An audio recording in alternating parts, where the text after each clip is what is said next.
Alô para todos, Paulo Mubarak falando. Hoje é sexta-feira, 9 de janeiro de 2026.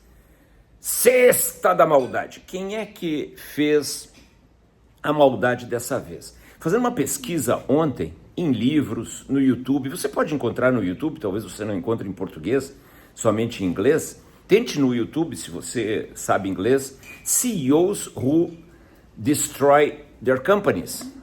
Mas eu fiz essa pesquisa de 11 CEOs, alguns deles bem recentes, que destruíram as empresas que eles presidiam. E qual é o objetivo da sexta da maldade? É que você, membro de conselho, você, empresário, você não faça essa maldade com a sua empresa. E veja que todos esses 11 exemplos que eu vou citar agora são de empresas de capital aberto, são empresas com conselhos de administração muito imponentes, pessoas históricas, pessoas do meio, insiders dos negócios, ou seja, conheciam os negócios, equipes de planejamento com doutorado, com mestrado, e aí você pergunta por que estes fiascos aconteceram. Então, primeiro, o meu editor vai colocar as fotos das pessoas, eu vou citar rapidamente as bobagens que elas fizeram e em quais empresas, e depois, na conclusão desse vídeo, por isso você deve ficar até o final, nós vamos entender como tudo isso se aplica à sua empresa, mesmo que você seja um boteco. Vamos lá? Então, empresa número 1, você está vendo aí na tela agora, o André Higger vai colocar, Carli Fiorina. Carli Fiorina foi uma das primeiras, se não a primeira mulher a ser CEO da Hewlett Packard. E ela detonou a empresa, inclusive sendo demitida pelo Conselho de Administração, 5 ou 6 anos depois de assumir o cargo, através de aquisições muito agressivas, que ferraram as marcas da companhia, a cultura da HP e principalmente o caixa. Como sempre, o caixa. Aquisições. Guardem essa palavra na cabeça. Inclusive, para quem não lembra, no primeiro mandato do presidente Trump, Carli Fiorina foi uma das membros do Partido Republicano que concorreram contra Trump. E Trump, durante os debates para a indicação do candidato do Partido Republicano, falou deste episódio lamentável que Carli Fiorina produziu na HP. Agora, vocês imaginem se essa mulher tivesse sido eleita presidente dos Estados Unidos. Pior que ela, só a Kamala Harris. Número 2, Fred Goodwin. Você está vendo aí a imagem do Fred Goodwin? O Fred Goodwin foi presidente do Royal Bank of Scotland, o RBS. E ele comprou, inclusive, o ABO Enron, que depois veio para o Brasil, comprou o Banco Real, que depois foi incorporado ao Santander. E este cara, ele ferrou com um dos bancos, se não o banco mais tradicional do Reino Unido, o Royal Bank of Scotland, com aquisições também muito agressivas. Segunda vez que aparece a palavra aquisições. A terceira personagem da Sexta da Maldade, episódio 163, é Marissa Mayer, a primeira engenheira de software do Google. Foi contratada surpreendentemente como CEO do Yahoo e ocasionou também, através de, como diz a bibliografia dela, expenses, acquisitions, aquisições muito caras, ferrou com o caixa do Yahoo, a ponto depois do Yahoo ser vendido. Quase quebrou o Yahoo. Número 4, você está vendo aí, Ed Lamper, da Sears. Esse foi o único desses 11 que eu estou citando agora, que quase quebrou a empresa, praticamente quebrou a Sears, teve que recorrer ao Chapter 11, que é a nossa recuperação judicial, porque ele só queria cortar custos. É o oposto. Os outros 3 que vieram antes dele só queriam gastar em aquisições para ganhar fama, para afirmarem que eles fizeram a empresa crescer de uma maneira incomensurável, como disse um deles, mas o Ed Lamper foi o contrário. Ele não modernizou as lojas, ele não sabia lidar com as marcas que estavam sendo vendidas nas lojas da Sears, ele só queria cortar custos e praticamente quebrou a empresa. Número 5, Bernard Ebbers. Esse foi para a prisão. Esse foi CEO da WorldCom e também, de novo, pela terceira vez aparece, através de aquisições muito agressivas, fez a receita crescer, fez as margens caírem, fez o caixa desabar, e esse ainda provocou fraudes, e então ele passou 13 anos na cadeia. Número 6, John Sculley, o cara que veio da Pepsi Cola, trazido por Steve Jobs, depois se desfez do Steve Jobs, imagina, o cara era melhor que o Steve Jobs, quase colocou a Apple no Chapter 11 e teve que chamar novamente o Steve Jobs para que ele salvasse a Apple, e o resto é história. John Sculley. Esse foi basicamente, assim como o cara da Sears, o Ed Lamper, ele foi muito incompetente ao lidar no negócio. Esse não provocou fraudes, este não fez aquisições extremamente agressivas, assim como o outro.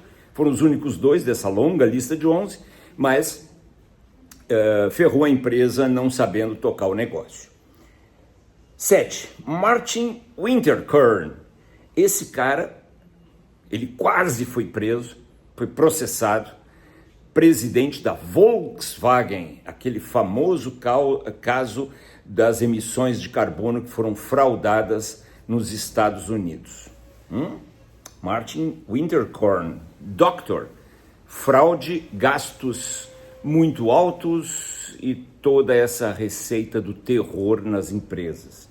Número 9, Adam Neumann. Esse quase fundou uma religião, esse fundou uma startup e tinha muito carisma.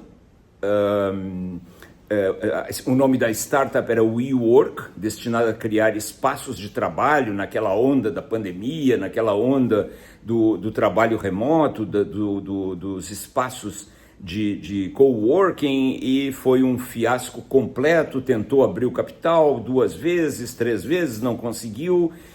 Ele saiu com dinheiro e quebrou um monte de gente, lesou um monte de gente. Fez aquisições também, fazia gastos exorbitantes, misturava dinheiro dele com os gastos da empresa, um terror. Número 9, Jeffrey Skilling. Este passou 14 anos na prisão, vocês estão vendo na foto que ele está inclusive com um uniforme de presidiário, uniforme agora usado pelo Maduro e pela mulher dele, aquela terrorista venezuelana. Mas então já houve, antes do Maduro e da terrorista, Maduro outro terrorista, 2 criminosos, já houve também presenças ilustres na prisão dos Estados Unidos, como Jeffrey Skilling, do famoso caso da Enron. Gastos, aquisições, fraude, por isso ele foi para a cadeia. Número 10, Elizabeth Holmes, essa está na cadeia. Dessas 12 pessoas que vão ser citadas nesse vídeo, ela é a 10ª. Ela fundou uma empresa chamada Theranos, que dizia que com uma gota de sangue podia fazer todo tipo de exames nas pessoas. Foi uma grande fraude proporcionado pela Elizabeth Holmes, lesou um monte de gente. Por que lesou um monte de gente? Porque as pessoas acreditam, são trouxas, investem em milagres, e depois ela foi então processada, foi presa e foi condenada, está cumprindo pena no Texas. E o caso número 11 foi um caso também, não de aquisições, mas é o mesmo sentido, de CAPEX muito alto, proporcionado por esses 2 senhores que vocês veem aí na foto, o Heinrich Hissinger e o Eckhard Schulz, 2 alemães que foram CEOs durante quase uma década e meia. Um era CEO, o outro substituiu e depois virou chairman, presidente do conselho da ThyssenKrupp. Eles construíram uma empresa no Rio de Janeiro, uma mega siderúrgica, e depois uma mega siderúrgica também no Alabama, já se desfizeram das 2. os estouros de orçamento foram espetaculares e eles praticamente iriam quebrar um grupo tradicional alemão, um dos orgulhos da Alemanha, a ThyssenKrupp, não fosse a venda da joia da coroa, dos negócios onde eles estão envolvidos, autopeças, aço, barcos de guerra. A joia da coroa era a divisão que é bem conhecida por nós no Brasil, de elevadores da ThyssenKrupp. De vez em quando você no Brasil entra num prédio em um elevador da ThyssenKrupp. Eles venderam para um grupo de fundos de investimento liderados por fundos de Abu Dhabi para salvar a empresa. Hoje a empresa sobrevive, ainda é uma empresa de grande porte, 32 bilhões de euros de receita, mas a ThyssenKrupp não é nem perto do que era junto com a divisão de elevadores. Bom, nós falamos em 11 casos, vocês vejam as empresas, repetindo: HP, Royal Bank of Scotland, Yahoo, Sears, WorldCom, Apple, Volkswagen, WeWork, Enron, Theranos e ThyssenKrupp. Conclusão da cesta da maldade. Você deve estar aí gostando do vídeo, porque são curiosidades do mundo corporativo, e você deve estar pensando, seja lá você quem for, dono de empresa, conselheiro, executivo, aprendiz, estagiário, analista, assistente, gerente, você deve estar pensando, o que esse vídeo, episódio 163 do canal do Mubarak, pode ter a ver comigo, com a minha empresa? E eu vou dizer para vocês, através do plano de ação oferecido pelo episódio 163. Esse vídeo tem tudo a ver com você. Esse vídeo tem tudo a ver, desde um boteco do Zé até a Tesla. Por quê? Porque, independentemente das proporções do dinheiro, do caixa queimado, os erros são sempre os mesmos. Fraudes, mentiras, arrogância, agenda própria, CEOs insensados que são contratados pelas empresas para salvarem as empresas ou para expandirem as empresas e só provocam desgraça. Empresas que não acreditam no caixa, não acreditam na gestão do caixa pelo método direto com base na tesouraria, empresa que tem muita gente graduada. Eu me lembro que uma vez, quando eu ainda era executivo do Gerdau, eu disse para o pessoal, numa reunião onde estavam praticamente todas as pessoas que decidiam no grupo, eu disse para eles, eu digo, olha, nós estamos num estágio hoje em que nós temos muito caixa, nós geramos muito caixa operacional, muito free cash flow, nós temos domínio do mercado brasileiro, estamos nos expandindo para a América do Sul, para os Estados Unidos, para o Canadá. Então estamos talvez no melhor momento da história do Grupo Gerdau. E temos um grupo de pessoas jovens, talentosas, graduadas, pós-graduadas, algumas com mestrado, doutorado, MBAs. Então nós temos muito conhecimento na empresa e muito caixa. E todo mundo me ouvindo.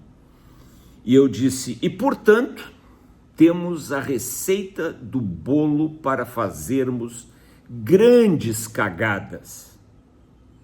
Quando eu falei a palavra cagadas, vocês imaginem a assistência, todo mundo estava assim, me acompanhando, e quando eu disse, nós temos todos os recursos humanos, materiais, dinheiro, gente, conhecimento técnico, para fazermos grandes, todo mundo estava quase sorrindo, e eu disse grandes cagadas. E aí todo mundo murchou, uns deram uma risadinha, acharam que eu estava brincando, mas eu não estava brincando não, e depois o Gerdau fez grandes cagadas. A minha profecia foi absolutamente cumprida. Por quê, gente? Porque o que aconteceu? Vocês devem se perguntar, mas o que aconteceu nessas empresas? E você imagine a estrutura de gente dessas empresas. Você aí que luta com turnover, que luta com gente que coloca atestado, que luta com maus comportamentos. Você imagina, não tinha nada disso aqui. Grandes CEOs, pessoas doutoradas, pessoas com conceitos financeiros, pessoas com conceitos de gestão, pessoas doutores como o presidente da Volkswagen, Dr. Martin Winterkorn, hein? Presidentes experientes, conselhos de administração, conselho fiscal, conselho consultivo, as maiores consultorias do mundo atuando aqui, a BCG, a McKinsey, a Bay Company. E como é que isso acontece? Você nunca se perguntou? É obra do mercado? É obra das bruxas? É obra do destino? Isso é normal? Não, isso não é normal acontecer. E as causas estão na natureza humana, principalmente a arrogância. Existe um caso aqui no Rio Grande do Sul de uma empresa que eu nem coloquei aí para ser bem ético, porque essa empresa está vivendo essa desgraça agora, em que um CEO foi contratado, também um cara de cabelos brancos, um cara com tremenda experiência. O conselho, a família controladora foi leniente, foi preguiçosa, foi apática. O dinheiro, às vezes, em excesso, traz apatia para as pessoas. E o que aconteceu? Ele saiu da empresa, orgulha-se, colocou no currículo que ele fez um gigante crescer 40% em receita, fez mesmo. E esse crescimento foi através de muitas aquisições, foi mesmo. E o caixa da empresa está quebrado, está mesmo. E ele foi demitido, foi mesmo. Espera aí que a minha diretora de marketing chegou aqui. Então, para encerrar, deixa eu dizer para vocês. Não permita nunca que na cultura da sua empresa se instale este tipo de vício, o vício